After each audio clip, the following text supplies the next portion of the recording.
He basically said a strong US economy means rates should be cut. Duh. He said in the old days, when the economy was great, they used to cut rates, not under Jerome Too Slow Powell. Since the Bank of Japan and the Ministry of Finance has said they're willing maybe to come in and support these markets, it lost about 4% at the beginning of the week and has regained all of that in the last 2 days. If I said I'm selling some US, would you sell NASDAQ or would you sell S&P? I wouldn't sell all of it. I would sell NASDAQ for choice. And it also de-risks us going into the numbers next week. But they might have great numbers. We're up 15.5%. I don't necessarily have to take the risk of numbers. Of course. But that's investing for you, isn't it? No risk, no reward. Well, there we go. CJ's spidey senses are tingling. We're moving 10% into cash. Your capital is at risk. The value of your shares, ETFs and ETCs can fall as well as rise, which could mean getting back less than you originally put in. This content is for information purposes only and is not investment advice. Past performance is not an indication of future results.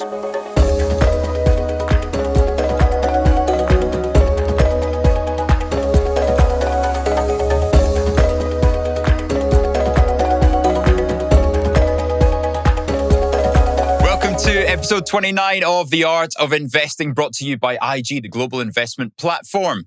Welcome, Mr. CJ Fellingham, Mr. Mark Holden, both back from Davos. Welcome back. Yeah, I rushed back, clearly, because there's so much influence I've had over there.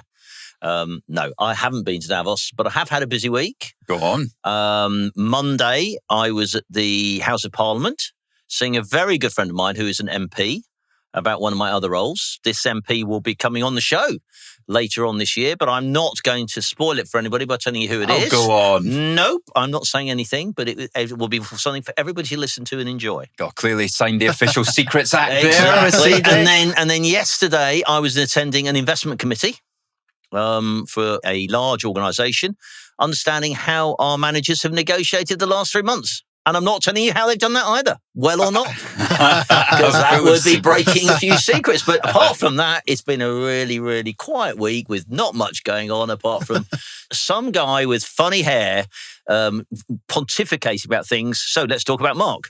Oh, very good. How rude, how rude.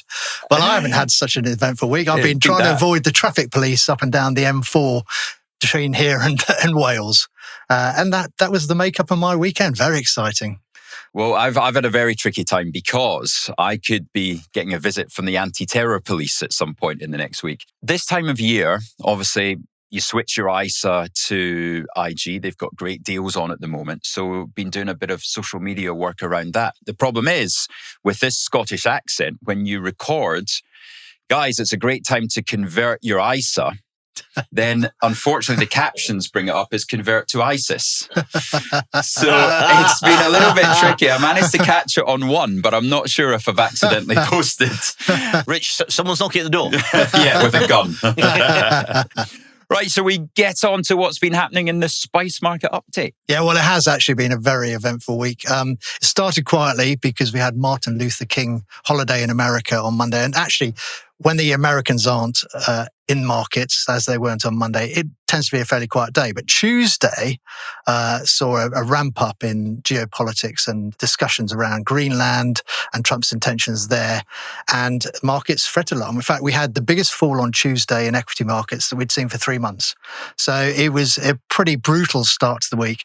And as we'll talk about later, that's all been reversed. But actually, in the background, there's also been some pretty material moves, significant moves in Japanese bonds. And we've talked over the last few episodes about the potential risks from Japan and the carry trade that is associated with low interest rates in Japan.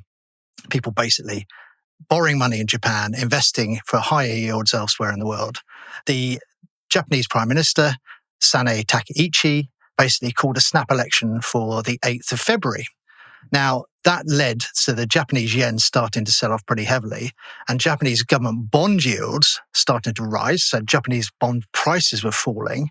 In fact, the Japanese bond yields rose by the most they've done in a very long time and actually hit 30 to 40 year highs for 30 to 40 year periods of Japanese government borrowing, and that was really pretty brutal. This actually prompted me to message CJ straight away and say, should we be worried about this? And I said, no, not at the moment. And then they rallied very strongly the next couple of days. That was me closing my position. That was me talking Davos. That's what I was joking, of course. I mean, Mark's bringing up a really good point. The 40-year Japanese bond was 3.95%. And then the next day, it was at 4.2%. Wow. Free fall. I mean, 25 basis points higher in a 40-year bond is probably a capital move of about 3 or 4% down. So negative 3 or 4% if you held that bond. That's what it would be worth from one day to the next. That's a massive move. And then in came the support from the Bank of Japan, from the politicians saying, don't worry, we're not going to issue a lot of bonds. We know we've got to take care and be sensible. And the bond market, of course, had got to such high yield levels, it attracted some buying as well. So the bond went from 4.25% down to 4.05 and down to 4% today. Okay. We have talked before about what does that actually mean? You know, you've got interest rates down at I think 75 basis points at the moment. Correct. You've got long bond yields, you've got 40 bond yields at 4%. What does that mean? Well, as I said to you before, you can do a mathematical calculation which looks at various maturities and tells you what they will yield in the future. So if I take the Japanese 10-year government bond, which is currently at 2.25%, and I take the 40-year bond, which is at 4%, if you think I've got a 10-year bond, a 40-year bond, I can say what's the 30-year rate, the difference between 40 and 10, in 10 years' time being discounted by the market. Right. So the 30-year rate that is being discounted now is 4.5%, which is an amazing move for Japan, where interest rates have been negative up till the last couple of years, and given where the range that they've been in. So it's a big move, but at the moment, 30-year bonds in the US are 4.86. And here in the UK, they're 5.21. So if there were 4.5 in Japan, we're not at a crisis level, but we're now starting to move up sharply. So this is something people are going to focus on. Next week, there's a 40-year bond auction. It will be very interesting to see what happens. Well, I think everybody at home, along with Mark and I, will be scratching their heads right now, because it is really a complicated subject, isn't it? But what is a 40-year bond auction then? The government issues bonds to pay for its outgoings. And it issues them from 5-year bonds to 10-year bonds to 20-year bonds to 30-year bonds to 40 bonds, wherever they want to issue them. They have already announced they will issue a 40-year maturity bond. So here we are in 2026. So by my rough calculations, that's a 2066 bond. So a bond maturing in 2066. And they will be saying, who wants to buy it? Tell me how much you will pay for it. So this will be a big test of where any real demand is for that 40-year bond. I think it's really important to try and understand why you've had this move up in Japanese bond yields. The main reason, as I said, that they've called this snap election on the 8th of February. And the new Prime Minister, Sanae Takaichi, is basically promising to spend a load of money and pump up the economy, basically, and give a load of tax cuts. And that needs to be paid for. And the way the Japanese government have to pay for it is they have to borrow money through their bond market, and international investors participate in that. Now, ironically, because the Japanese government and Bank of Japan have been supporting their bond market for many, many years, the Japanese Bank of Japan own over 50% of all Japanese bonds already. So if they want to control the market, they're actually quite good at doing that if they want to. Is that not a Ponzi scheme? Well, they held it where they held 10-year government bonds at the price they wanted. I think it was 1%. They held them for about 5 years at that level.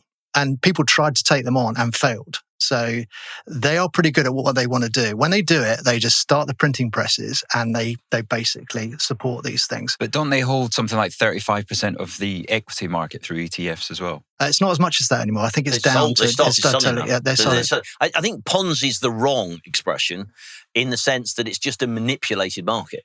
In the sense that they are trying to set... in the past, not now, in the past, they set where bonds would be trading to try to stop bond yields going. They've now let those bond yields go and let the market decide where the price is. On the edge, people are now saying, well, if it goes too high, they'll come back in, as Mark is saying, and they'll say, we're not letting them go any higher than this, and they will support the market. But that's not generally what people do in a free market. In a free market, the market gives you the price. It's a bit like what happened here with the Liz Truss issue, when suddenly the Bank of England announced that they were going to buy long-dated government bonds for a period of a month, and suddenly the market stopped dropping because the market knew it had a get out to the Bank of England in those 4 weeks. Is this the number one risk over the next 6 months? Japanese bond yields spiking? Yeah. I don't think so. I think by yesterday, they'd drawn a line in the sand. I think by saying they were willing potentially to intervene, they've basically thrown up the prospect of quantitative easing. If you remember, that's them printing money to buy these bonds to support the price. And quantitative easing generally is very good for risk assets. And I said earlier, people who have taken on the Japanese Bank of Japan in the past and tried to take them off of their targets have failed. Like the yen, there is a level, the Japanese yen against the dollar. At the moment, it's trading at about 157 at the beginning of last week. It's traded to about 159. Yeah. The last time they intervened, they've done that twice in the last 5 years, in 2022 and 2024, at around 161 against the dollar. So if you are a currency trader, you do not want to be trying to take on the Bank of Japan above 161, because the likelihood is they're going to come in and you'll get spanked and you'll lose a load of money as they drop that back down there. That seems to be the line in the sand. And that's why we're hovering just beneath that. And I think they've just done basically the same thing with the bond market. So I think we've probably stabilized that position. And it's very interesting because the Japanese equity markets, which normally benefit from a weaker yen, because 50 to 60% of all their earnings come from overseas and nearly 70% of their revenues come from overseas. So they're beneficiaries of a weaker yen. They get higher dollars back in, so their earnings should go up. Basically, normally Japanese equities do really well, but because bonds are moved so fast, and we've said before, moves that are gradual don't tend to unsettle risk assets. When moves are very fast, as they did last week, and Chris said they're very big moves, then basically that unsettled the equity market. Now, since the Bank of Japan and the Ministry of Finance has said they're willing maybe to come in and support these markets, they steadied, and actually the equity market has regained all of everything it lost. It lost about 4% at the beginning of the week, and has regained all of that in the last 2 days. And part of that is what's happened with Greenland and Trump yesterday in Davos, and we'll talk about that more. And of course, the reason why we're talking about it, not just because we own 10% of our portfolio in the Nikkei, but also this has big read-through to other bond markets and capital markets as a whole, doesn't it? Absolutely. And other bond markets, other bonds around the world all suffered in line with Japan. Not as much as Japan, but we saw a rise in yields everywhere. And so the prices fell. I look at the 10-year bonds and they moved up about 5 or 10 basis points, which is a 0.05 or 0.1% increase in yields. The prices went down. Now, again, since the Ministry of Finance are coming to stabilize things, other bond yields have rallied as well. Because ordinarily, with the risk of growing around Greenland and people fretting about whether Trump was going to use military action, bonds would normally go up. The price would go up, the yields would go down, because it's a rush to a safe haven asset where people feel safe, and equities would normally go down. And that's what caused the big falls in equity markets on Tuesday. Like I said, the biggest falls for 3 months in US equities particularly, but also European equities got hit very hard because obviously they were seen to be backing Greenland and Denmark. They were manning up to him for a change, which is unusual for the Europeans. But he basically... Controversial. I've actually just, on the side note, I've named this episode, because you know me, I like to name each episode. I call it The Return of Taco, Europe Strikes Back. Yes. Yes, well, it's very interesting because let's talk a little bit about Greenland now. There's lots of other things to talk about, but I think Greenland at this juncture is worth talking about. They have this World Economic Forum in Davos. So an excuse for these very important people, business leaders and MPs and politicians, all to go out to Davos and go skiing and spend lots of money and line the Swiss pockets. But basically, at Trump's speech yesterday, and he did it, that was Wednesday afternoon at about sort of 4:00 in the afternoon. He basically turned around and said, categorically, I will not use force to take Greenland. That was it, bottom of the market. Yeah. And he basically said, I want to own it. We can defend it. We can't defend it without owning it. And we've talked before about how important strategically Greenland is because it's the shortest distance from Russia and China for intercontinental ballistic missiles to fly from those two countries to America. And so they have lots of radar stations, lots of anti-missile defenses in Greenland. And Trump wants to beef that up, which I think is good for the world peace, to be fair. And you can see he's going to call it the Golden Dome, basically.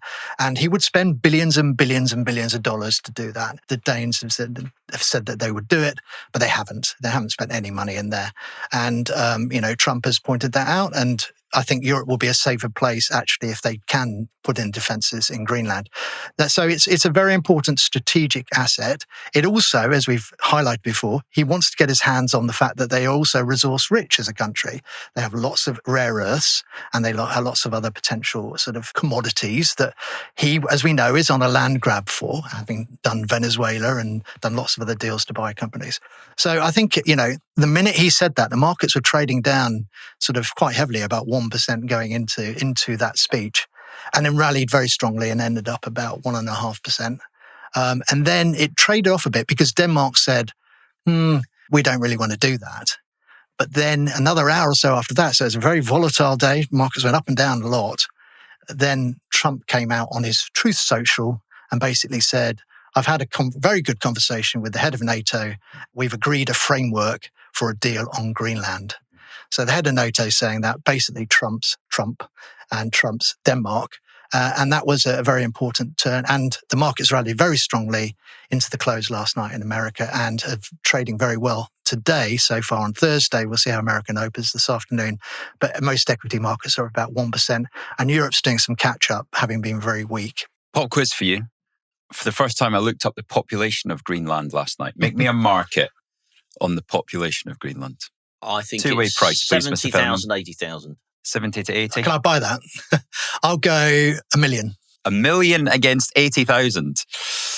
57,000 people in Greenland. Yeah, thanks, Mark. You owe me a fortune. Typical He bull. owes me a fortune there. He owes me a load of money now. I tell you. On that alone, we are selling some of the portfolio today. But it's a bit like saying how many Scots are in Scotland. They're not in Scotland. They're all around the rest of the world, aren't they? Well, and that's enough of that, because I could go on a rant about why are there so many Scots elsewhere. But never mind. Somebody did once say the problem Donald with Trump. Send him back to Scotland. Somebody did once say the problem with Scotland is that it's full of Scots. Nice little Braveheart quote there.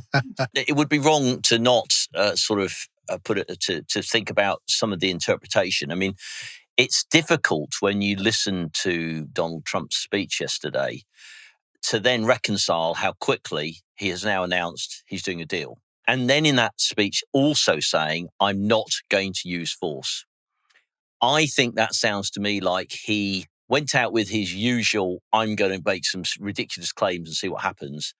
I think in the back corridors of power, he was told this is unacceptable by somebody in some way, shape or form. I don't know whether it was Europe saying we are going to put your tariffs up 25 and we're going to tariff war now. I don't know what it was, but he came away from that pretty damn quick. Mm-hmm. I've had a view, Mark and I were talking about it over the weekend. To me, it was clear and obvious a deal was going to be done because it makes no sense for a deal not to be done. I don't care what people say. People can throw things at their radio now or their phone as they're listening to this. Their radio. Well, somebody's shown the radio. Wireless. Some people have a radio. Yeah, wireless. Yes, a wireless. This is the BBC National Service. Yeah. So to me, when you listen to him yesterday, he made it absolutely clear. I've done so much for NATO. US has done so much. Forget him. I've done so much for NATO. I would like this favour done for me. The Danes cannot afford to protect Greenland. The Danes can't afford to do much in Greenland. So why wouldn't you do some sort of deal? So I think the deal is there. Timing-wise, I was surprised it happened so quickly. But I think that it's clearly there for a deal now. And I think everybody will be breathing a big sigh of relief, which is what happened to the markets. But it taught us something. And one of the things we've emphasized in this podcast before is why patience is such a virtue when you're an investor. Let's just think about it for a minute. Saturday comes an announcement. I'm putting tariffs on Europe. Everyone Sunday, it's all over the papers. It's all over every TV program. Everyone's worried. Everyone who's a trader like us is probably saying, how can I sell something? How can I sell something? Get on IG, get on the weekend markets, do some trades. Monday, if you haven't done anything, you sell Monday because you say, gosh, terrible. It's all going to be awful. Tuesday, you're feeling a little bit better because it's gone down a little bit. Wednesday, you're feeling a lot better because it's gone down a bit more. And then suddenly everything starts rallying. And you go, oh, what's going on? What's going on? By the time you find out what's going on, the market's above where you sold it. And of course, most people, we've talked about this problem as well in this podcast, most people having sold something won't buy it back at a higher price. So they'll sit there now for 2 weeks, 3 weeks, 5 weeks, muttering under their breath. Now they're sitting in cash, wondering why they are getting squeezed into the market. And that is absolutely what we saw yesterday. And the risk is that in some of these markets, that's going to continue. It's even more interesting the retail that are trying to build a portfolio and build over the long term. I was having a discussion yesterday with somebody on the desk, and their question was, when do I buy? And they had watched Nvidia in particular come down, and she really wanted to know what the right time to buy would be. Now, luckily, of course, IG have their 24 hours markets. So this was at 11 a.m. and she could go in and invest. But I think that is the view of retail now. They don't necessarily sell. All they're doing is waiting for an opportunity to buy because they receive their salary every month. They want to invest a little bit of that salary into the market. They don't want to sell. And that's why I think this podcast is so important, because we talk about 12 different options on where to invest and the pluses of diversification and being smart about knowing where your risk is. And it's not just Nvidia, Amazon, Apple, and the usual names, Palantir, right? We're trying to teach people to be a lot more diversified in their risk taking. Yeah, and one of the easy ways to reduce risk is not to own individual companies. And one of the reasons we run a portfolio the way we do and don't buy those individual companies is the specific risk associated with one single investment in one single company can be very large. So, for example, if the chief executive of NVIDIA gets hit by a bus tomorrow, NVIDIA shares would be down very heavily because he's a great charismatic person and he's taken the company to where it is, the biggest company in the world. The shares would be down quite heavily and your portfolio would suffer a great deal as a result. But if you own an ETF in, for example, the S&P 500, which has NVIDIA in it, it's very decent size, then your loss will be minimized by that. And that's why one of the many reasons why we own ETFs. They're also very cheap to own. And people like IG have a fantastic range of ETFs that you can use and providers, and they're very cheap. They're very cheap alternatives. This is a great time to actually mention one that I did want to get in last week with our fantastic interview with Francis Donald. Canada. There is an iShares MSCI Canada ETF available on the platform, and I went and looked it up, and the performance is incredible. She's absolutely right. But it was a great episode with Francis last week, wasn't it? It was a super episode, and it highlighted the attractions that Canada has, also highlighted by Mark Carney. I don't know if you heard his speech, yeah. But he made it clear that he believes in the old order, not the Trumpian order. And he wants everybody who believes like he does to join Canada. And he talks about the way that the natural resources Canada's got, all the benefits and the good values that are there within Canada, with the commodities, with its well-developed industries, et cetera, et cetera, et cetera. But that was reinforcing what Francis said. She also said some great things about the US, which we'll get on to a bit later. But, it certainly highlighted to me the attractions of Canada. Any more, sir? Well, there's a few things. We've mentioned crypto pretty much every week for the last few weeks because it's been very volatile. And this week, Bitcoin's been hit very hard, down to 9% again. I don't know, did I miss anything, CJ, or is it just, it's definitely not a digital gold, because that's what, the young people say, I'm going to buy Bitcoin rather than gold. That's an old man's and an old person's sort of asset. I'm going to buy Bitcoin. And gold was up very strongly, took out a new all-time high this week, as did silver, as those geopolitical risks increased around Greenland, and Bitcoin just fell through the floor. That is probably one of the last nails in the coffin of saying Bitcoin is a digital gold. No, I disagree completely. Yeah, I don't agree. I think, but what I would highlight is we've talked on this podcast before about factor investing and what are the big factors, and the most durable, the factor which has the best track record is momentum. You can see, therefore, that everybody's piled into gold and silver now. And because there's no momentum in Bitcoin and Ethereum, everyone's got out of those. So you've got massive momentum trade going on now. And there's no reason for people to want to buy Bitcoin and Ethereum. And then, of course, as you say, they rallied nicely and then they got smacked again now. So people will be looking at them saying, there's no momentum in these prices at all. I'm going to where the momentum is, and that is gold, silver, and some of those other natural resources. So I think that's what's going on here. In a year so far, I say in a year so far, we've only had 20 days, but so far this year, as we talked about, I think last week, it's really difficult to work out what you should be doing with your portfolio with all these hand grenades throwing around all over the place. So you go to the momentum trades, and that's why they're all there. And, I think it's probably going to continue. Gold, and I'm sure that Ethereum and Bitcoin will turn at some stage, but I think they just need some more time to sort out who's got the exposure they want. The people who have got the exposure they don't want, get out of them, and then clear up the rest of the position for everybody else. I would ask you, if gold started to go down from here, what do you think Bitcoin would do? I think it's a very good question. I'm not as bearish of gold as you are. And I think part of the reason for that is, again, this week, the Chinese announced their trade surplus is the biggest in history. Now, remember, this is with all the tariffs and everything like that. China have basically stopped selling to America, diverted everything to Europe and the rest of the world.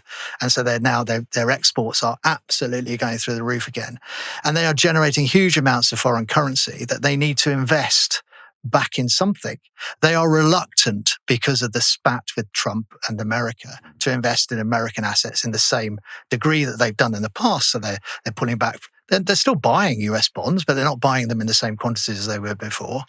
But they are buying gold week in, week out, and silver and metals. And generally, that is helping the metals part of the commodities sort of arena do very well. Interestingly, some of the other commodities, like agricultural commodities like wheat and coffee, and coffee is a slight exception because tariffs are put on coffee and they went up.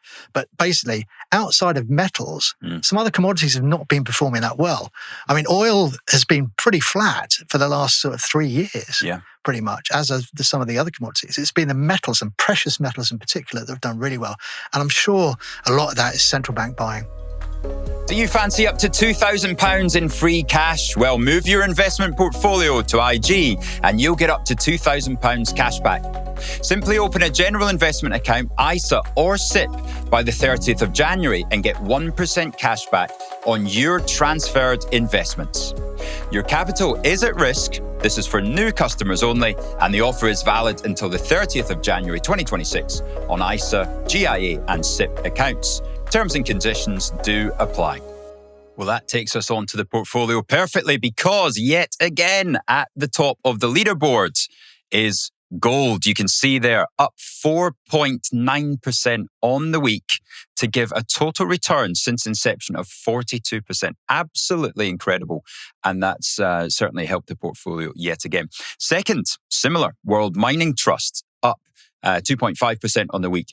Again, 69% since inception. Remember, we've only been running this portfolio for 4 months. Why didn't we put it all in the BlackRock Women? I said to you we should do that, and you guys told me we shouldn't. God, I could have retired. But as Spice mentions at the bottom this week, the worst performer is the Crypto and Blockchain Innovators ETF, down nearly 5%. And then copper, So exactly as you say, Spice, what is happening there? Down 4% in copper in the week. Copper's interesting because ordinarily you would think it's been following gold and silver directionally as they've been going up or down. Copper's been following it.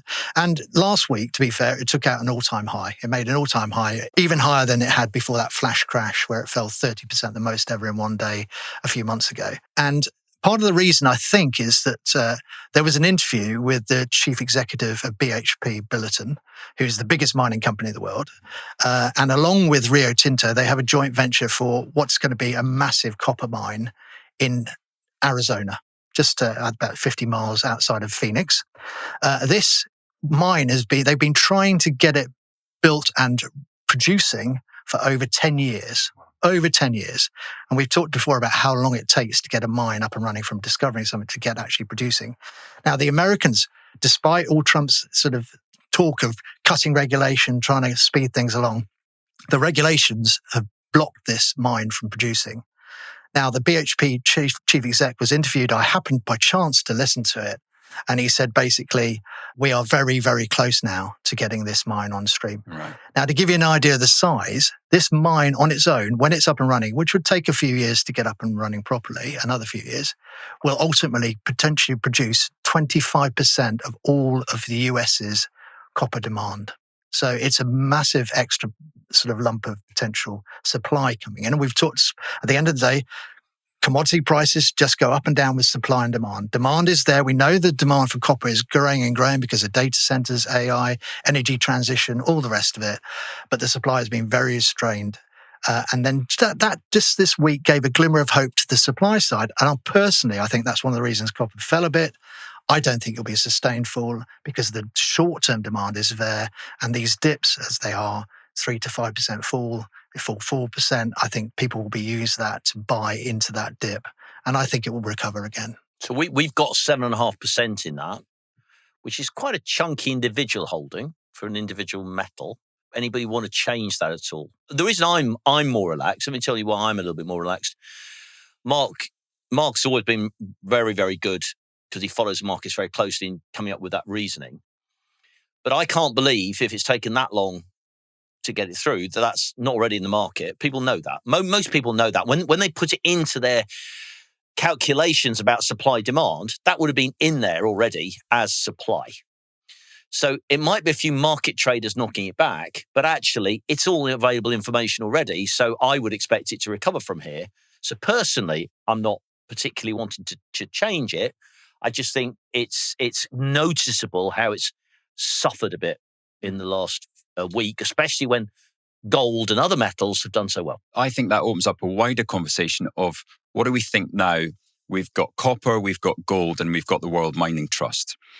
Which one do we think performs from here? Because we've got 69% return in the World Mining Trust. What do we think the mining stocks do now? Do we think there's another sector that can do better?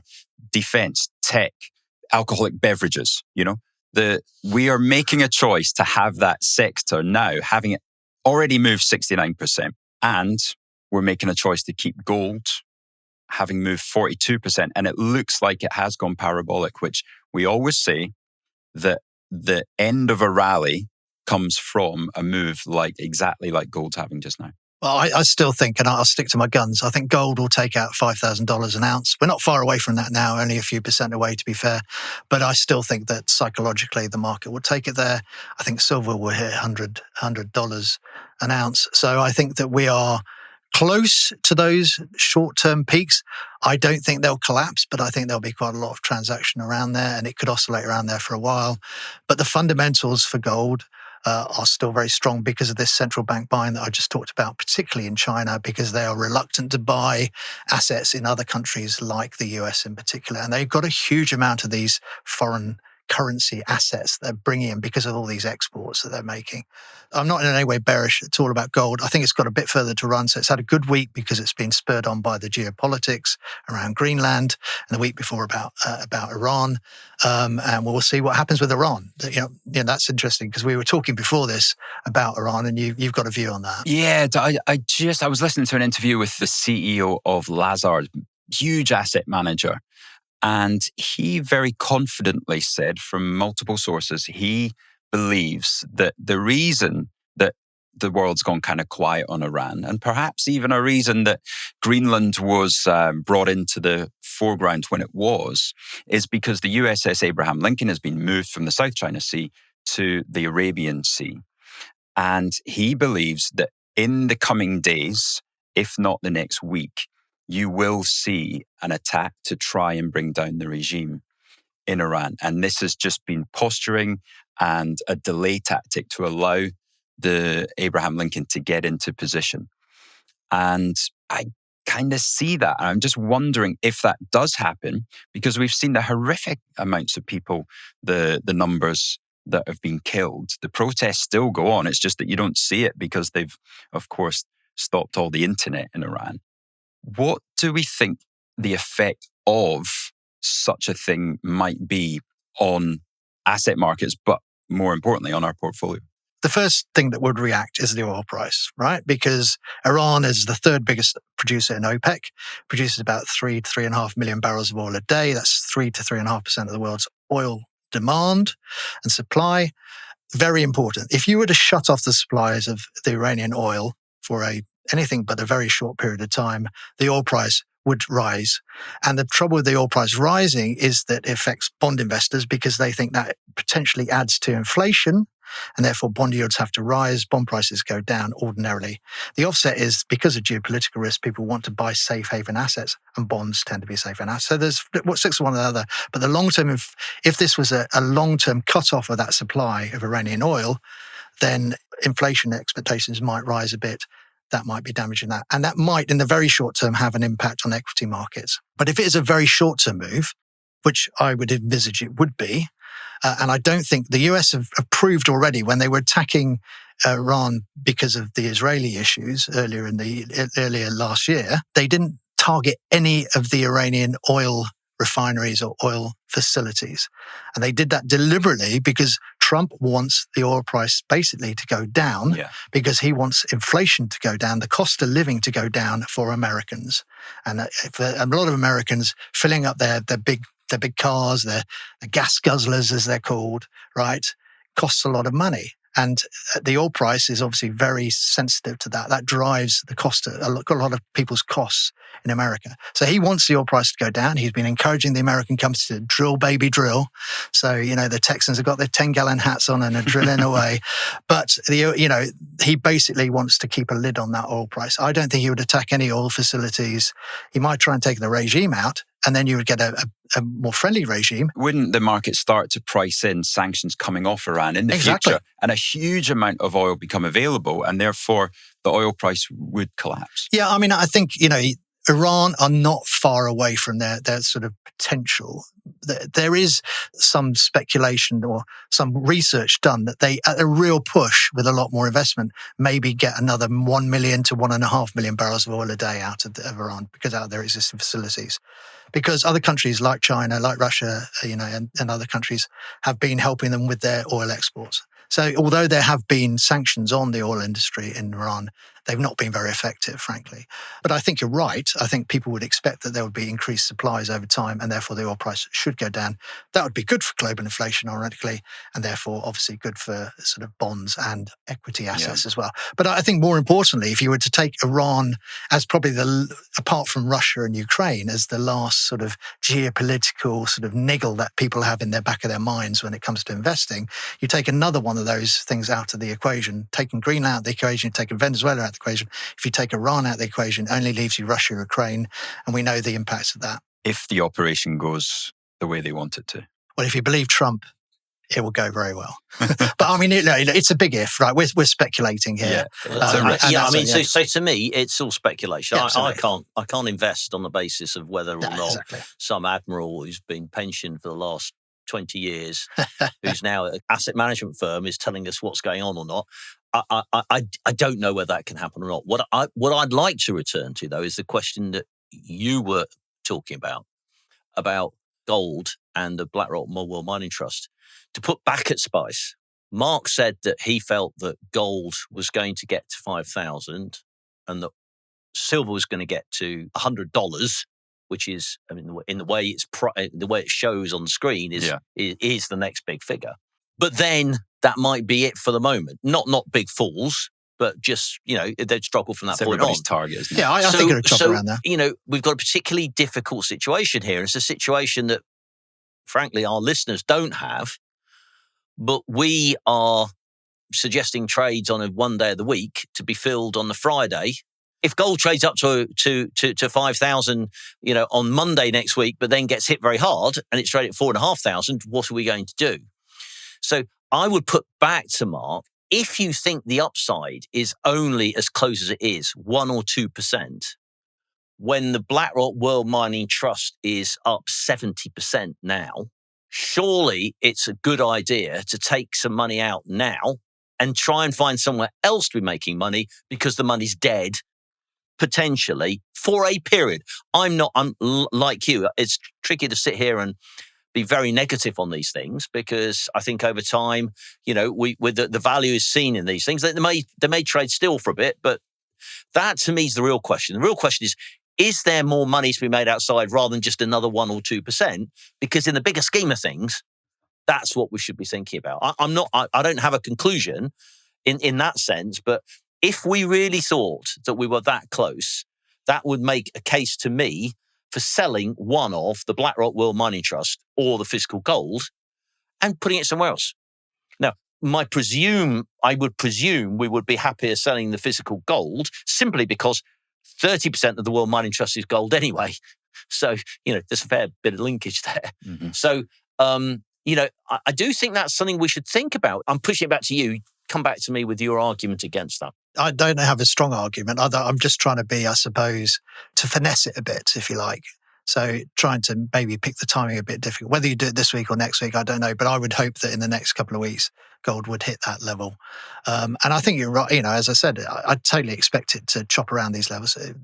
Investments do that. When you hit a big figure change, you tend to oscillate around that for a bit, and then it goes on a bit, tends to go on a bit higher after that, if the direction has been high into it. I'm not really sort of anti that idea. I would probably, for choice, take it out of gold, physical gold, directly, rather than the BlackRock World Mining, because the fund manager of the BlackRock World Mining Trust has the ability to change his asset allocation underneath. Right. So the last time we saw the asset allocation for BlackRock World Mining, it had about 35% in gold. Now that would have gone up, probably because gold's performed. But he, in the background, may have been selling some of those gold assets, reducing and putting them into other commodities. His job is to invest in commodity companies. And so he could have already done some of that asset allocation away from gold. Have we put out an invitation to him to come on the podcast yet? Not yet, but that is somebody who I've got lined up for perhaps the next quarter. We'll look at our extensive list of contacts to see who's up next. Just while we're on that subject, we have a very good conversation coming up next week with a chap called John Paul Smith, who I used to work with. When I first started, he was a graduate trainee at the same firm at the same time. And he's become a real expert on emerging markets. And he's not one of these people who sat in London and been an expert on emerging markets. He's actually gone to Russia and worked in Russia. Wow. He's gone to these other places. Very well respected. Always got a strong macro view as well. So I'm sure he'll be challenging us quite a lot as well. But that's going to be a great chat next week. And so when he first started with you, he had just left university? When he first started, he was actually in the year ahead of me. So he was 1 year into his training when I started. So he's old as well. I was about to say now he's retired. I know, but I just a little bit quicker, Rich. I was a few years behind them, but I did work for them as well. Yeah, should we move on? Because it's a great discussion. I actually think we might have unearthed something that we might want to do, but we won't conclude on what we're going to do yet. I want to turn it now back to the sort of macro look, if that's okay. Because I've got some concerns on the macro side. I feel like we've got a bit of a get out of jail card free this week. It's the second time I've heard that phrase this week. My old boss said exactly the same thing in his trading. When I saw the announcement on Saturday, I thought, oh God, why didn't we sell something last week? And now it's all fine again. You don't forget those sorts of feelings. So let me give a bit of background. Anyone who heard the president's speech yesterday would think not only had TACO returned, but also TDS had returned, which is Trump derangement syndrome. He rambled on and he rambled on and he rambled on. But within that, there were some, as always with Trump, there were some hard truths which people should be listening to. He talks about US growth being very strong, and we've seen that, extremely strong. He talks about Europe being weak as a place, and we've got to accept that. We're here in Europe. We've taken the peace dividend, and I'm afraid we've not used that money very particularly well, I would argue as well. Growth is not great. We've got some real problems. US leadership is in the industries of today and tomorrow, AI and all those areas. And he also talks about energy and fiscal policies. But I wanted to concentrate on one particular element, which was his commentary about the Fed, and especially Jerome Too Slow Powell, as he calls him. Sorry, that was my attempt at Donald Trump. I'm not, as you can see, I'm not giving up the daytime With job. a Welsh accent. I thought it was Scottish. Welsh accent, yeah, thank you very much. He basically said a strong US economy means rates should be cut. Duh. You know, he said in the old days, when the economy was great, they used to cut rates, not under Jerome Too Slow Powell, blah, blah, blah, blah, blah. And that he's the worst governor ever. Now, so what? None of that's particularly new. Yeah. I mean, it's quite interesting how he brought it out at Davos, but he brought it out there. But it made me think about a book I'm reading at the moment by Andrew Ross Sorkin called 1929. Those were the days, Chris? And it's clearly about the Wall Street crash of that year. I don't remember those days, Rich. Thanks very much. By the way, just as a side note, he wrote a fantastic book about the financial crisis called Too Big to Fail, which, if you haven't read it, is wonderful. A lot of the people in there are people who I have worked with, and it's a wonderful, wonderful read. It's a great thing. Anyway. And he was also the writer of the Billions TV series as well, which is well worth a watch. I love Billions. Yeah, I love Billions. Great series. My favourite guy is Wags. Wags is absolutely brilliant. Who's your favourite guys? Come on, quickly. Dollar Bill. Dollar Bill. Dollar Bill. What about you, Rich? Oh, it's got to be Taylor Mason, surely. I can't go for Bobby Axelrod. That's too obvious. So I'll go for Taylor. You look a bit like Bobby Axelrod, actually.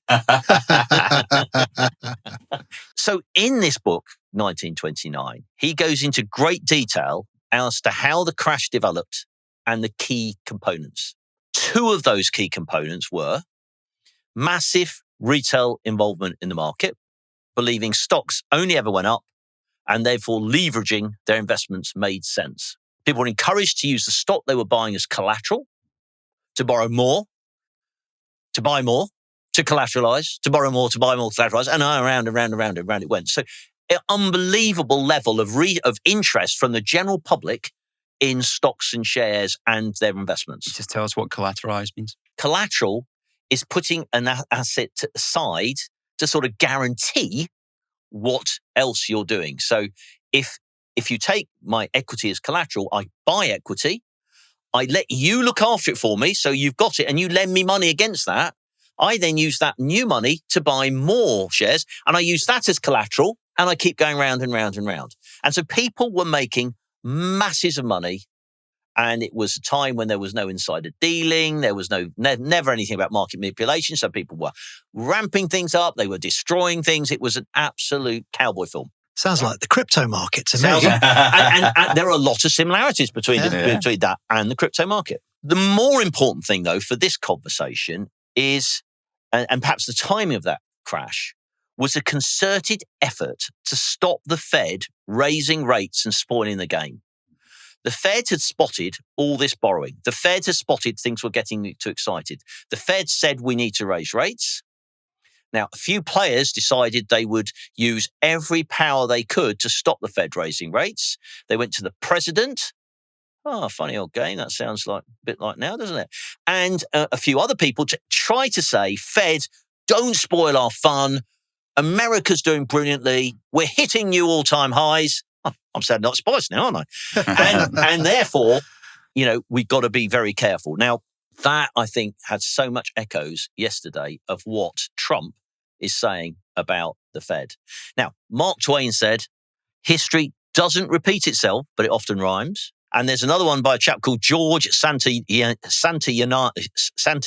It's easy for me to say. In 1905, he said, those who cannot remember the past are condemned to repeat it. This, to me, is dangerous timing.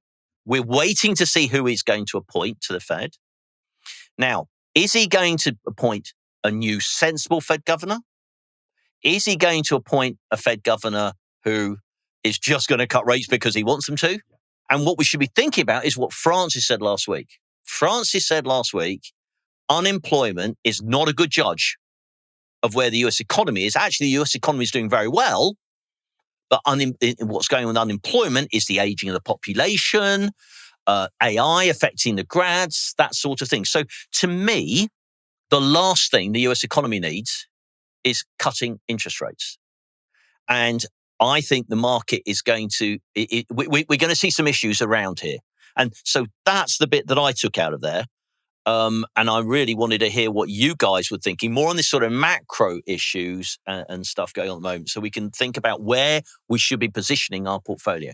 The term growth, I think, is too easily labeled because it's just a number. What's actually happening is US growth is only two things, and that is AI and the high-income consumer. The K-shaped economy. And worse, as Francis said, it's even worse than the K now. That's really tricky because if AI slows, and naturally it will, on percentage terms and capital expenditure terms, what do you have left? Does the high-income consumer, do they continue to have the huge gains that we've seen in the last 3 years on the stock market? 26%, 26%, 14%, right? So they've had a huge increase in their wealth. Or does the cost of living crisis actually get up to start hitting them as well? Where's the cutoff? Where's the next part of the US economy to come through? Is it in the wider economy? Is there a broadening out that the middle class actually manages to get back into that growth area? Big, beautiful Bill to ask us. Well, if you listen to, obviously Francis last week, she was convinced that part of what's going on is that there's a reduction in the volatility of the business cycle, which I pointed out would be good for equities because the less cyclicality you have, the more predictable the future is, the higher price you are prepared to pay for assets that trade into the future. But I think when you mentioned AI, there's a huge CapEx boom going on in America, particularly 5,600 data centers being built. I think Trump pointed out yesterday that the one that Mark Zuckerberg pointed out that he was building for Facebook was bigger than the whole of Manhattan Island as a whole in one data center in America.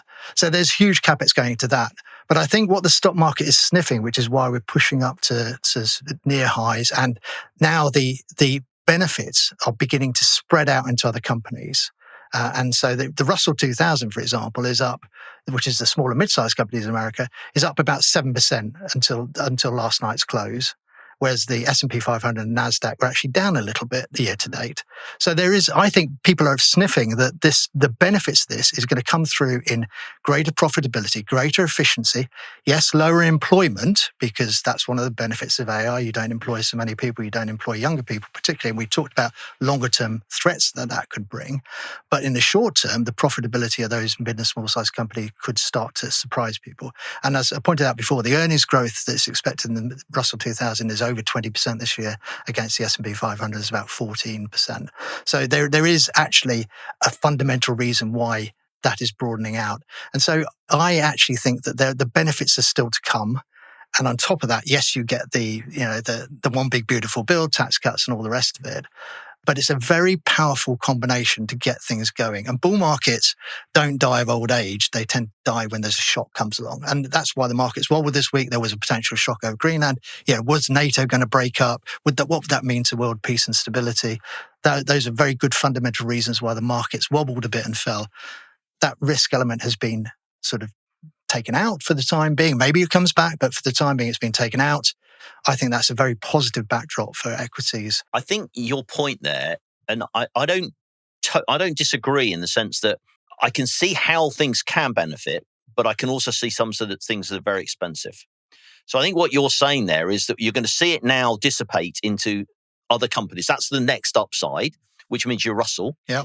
But actually, that's not necessarily the S&P 500 because it's dominated by the Magnificent Seven, who although they've got some great earnings coming through, they're vulnerable to disappointment at any stage due to this capital spending. Well, the Magnificent Seven make up about 30% of the S&P 500, right? But it makes up over 60% of NASDAQ. NASDAQ is the index most affected by what happens with those Magnificent Seven. And incidentally, the Magnificent Seven start reporting their results next week. Get half of the Dow Jones report next week, and then back to, I think we've got Apple, Microsoft, and Meta start reporting during next week. Which they will have reported by the time that we can change the portfolio again. This is our last chance to make any changes. I mean, Apple have been lagging all the others. I think Apple are beginning to get their act together. There's some interesting stuff I've been reading this week. There's some of the new ideas coming through. But down 7 weeks in a row. But the point is that I am not worried about the Magnificent Seven is expected to produce 20% revenue growth and earnings growth this year. Well, that's fantastic, right? You can't sniff at that. Now their valuation. Nvidia's 20% off its highs. These are not stocks that are sitting up their highs, and yet the S&P 500 is now sort of only 1% away from its all-time high, and that shows you that the money has been taken out of some of those bigger companies already. And yes, going into the Russell 2000 I talked about, but also within the other 493 stocks within the S&P 500 are getting. So would you sell if you were going to sell? If I said I'm selling some US, right? Would you sell Nasdaq or would you sell S&P? I wouldn't sell all of it, but I would sell Nasdaq for choice. You would sell Nasdaq for over choice. S&P 500. Okay, all right, thank you. That's great. And it also de-risks us going into the numbers next week. But they might have great numbers. Yeah, but it's a risk, and that's the thing. We're up 15.5%. We're probably up another % since we took that snapshot last night because markets have rallied. 16.5%. I don't necessarily have to take the risk of numbers. I mean, you're in the middle of the reporting season. Numbers are affected everywhere. Yeah, but nothing moves like a Mag 7 stock, right? The expected moves 8%, and as CJ says, there's room for disappointment at any point. Of course, but that's investing for you, isn't it? No risk, no reward. Simple as that. That is true. There's no doubt that no risk means no reward. But one also needs to be mindful of the fact that we've done very well. Everything we've touched has pretty much turned to gold. Hey! And we're probably up, as you say, 16.5 to 17%. And I sit here thinking we got get out jail card free. I would like to have a bit of time sitting there with a little bit of more defensive posture, working out what's next. Now, we did this, remember, in September, and it was the wrong thing to do because we thought the market would come back. I think that was more about sort of the natural seasonality of markets being terrible, but we got it all back in and benefited nicely. I'm thinking that I want to sell something to show that I have done something. And 2 weeks' time, I'm undoubtedly going to turn around and say, which idiot sold them?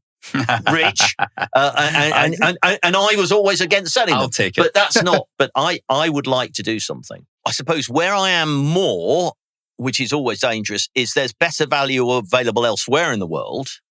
But if something goes wrong in the US, everyone's going to catch a cold. That's what always happens. So I am of a mind to think. Well, where I am in my mind is of the money I raise, do I put it back in now? We've got John Paul Smith coming next week, talk about emerging markets. That would be quite a good thing to talk to him about to see whether we should be doing something there. So do we up our cash for a week? Which we get the good return on. Which we'll get a good return on while we just take a breather, take a time out. That's all I'm thinking. I just fancy a time out. I don't know why. I just fancy a time out. I am not sitting here saying the markets are going to fall a lot because if I was, we'd be doing more than a small amount. We'd be doing a lot.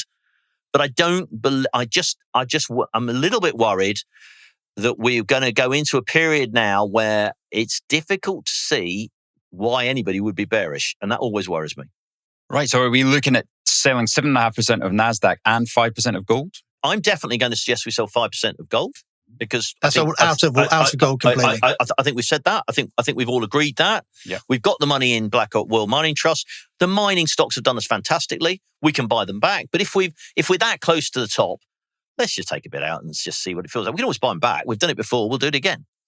So I'm going to suggest we sell 5% of that. Now, Nasdaq, I have a slight problem with selling Nasdaq. And my problem with Nasdaq is I have this theory of survivor bias, which means that every top index, so the top companies in each country, have a survivor bias. The things that do really well in that country stay in that index. The things that do really bad, they go down into the next one down. So Nasdaq 100 is a good selection, but you've S&P 500. My expert over there, who is an expert in this, far better than I am, would say that we should probably sell Nasdaq before we sell S&P. Yeah, I wouldn't. I would sell some. I wouldn't sell a little bit. But yeah. So I mean, but we've got a lot more S&P than we have Nasdaq. Why wouldn't we? And I'm about to duck here. Why wouldn't we sell 2.5% Nasdaq, 2.5% S&P, 5 gold, and sit there till next week 10% while we cash. think about what we want to do? Well, I think there's a trade to be done. So the DAX, which is the main German stock market, is up about 1%, given today's moves as well. So it's up about 1% year to date. It's a big laggard compared to some of the other markets. Like say, Russell is up about 9%. Sort of the Nikkei is up sort of 5.5%. So it's a laggard. And we haven't got any exposure in Europe. They're going to have to up their fiscal spending. And the main beneficiary of that is going to be Germany. I think we should put some money into Germany now. Not a full position. A full position would be 10%. But I think a 5% position would be pretty good, sensible thing to do. You will have quite a lot of the German companies reporting in the next few weeks. And I don't think we've got a view on that, do we? No, but you've got reporting all over the world. All over the world. It's the middle of the reporting season. I'm not scared. I'm not scared by the reporting. That's enough reason for me to sit back and just wait a couple of weeks. Let the companies report. We don't have a view on the earnings. Well, we do have a view. We do have a view on the earnings, with all due respect, because earnings forecasts for all markets have been going up this year, particularly in the US. Not the autos. And international companies. No, but that's like 15% of the German market. There's plenty to get excited about, in terms of the prospect. But we're buying Germany because markets think ahead. They're going to have to up their fiscal spending to meet the demands for NATO. And that means that their broader economy will do better. And if we sit there and wait until it's all been talked about, the market will have already moved. We've got to think a little bit ahead on this one. We've just identified that some of the biggest risks have been taken out of the market. Now, you've got Iran might happen over the weekend or might not. That's completely flick of a coin. We can't make an investment decision based on the flick of a coin. But what we do know is the reporting season is well underway. So far in America, it's been going very well. And in other countries as well, it's been going pretty well. And, the DAX has lagged because of this Greenland effect. The Greenland effect has been taken out. So why is it still lagging? Should get re-rated. Why? Because it's 1 day. It's been 1 day, CJ, not even 12 hours. That shouldn't matter. The market should go straight back up if that's why it's been lagging. I mean, I don't have anything against necessarily the German market or any market. All I'm saying is I want to time out with some cash. And that's all I want to have a look at. And I'm going to get a income return on my holding of cash. And therefore, I don't really see what I'm going to miss out on in the next week. So I'm going to make a decision. It's never easy being the chairman. And obviously, I'll be up for re-nomination. And we should probably actually have a vote for different chairman anyway when we get to our year anniversary, because we should all have a go at it. So it's not... I was thinking more in February the 8th when you're away to San Francisco. Yeah, so it could be the Feb the 8th. Well, I'm going to say we're going to sell 5% physical gold.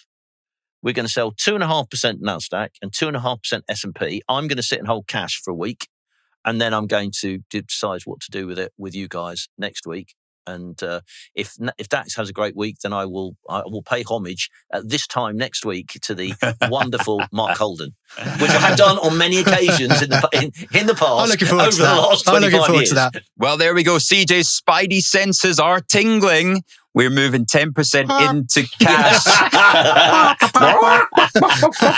And we have to remember that 15.5% return since inception, a lot of it has to do with Spice's bullishness. It's a very interesting debate. It shows you how difficult it is to make these investment decisions, even after being in the market for 75 years like these two have been. So that's been a really fun debate, hearing everybody's views and the resulting investment decisions. Join us next week. We got John Paul Smith joining us, which will be really interesting, our expert on emerging markets. Will he convince us to spend some of that cash? If you have any views on some of the comments, the debate today, leave a comment underneath and tell us what we should have done. And we look forward to seeing you next week.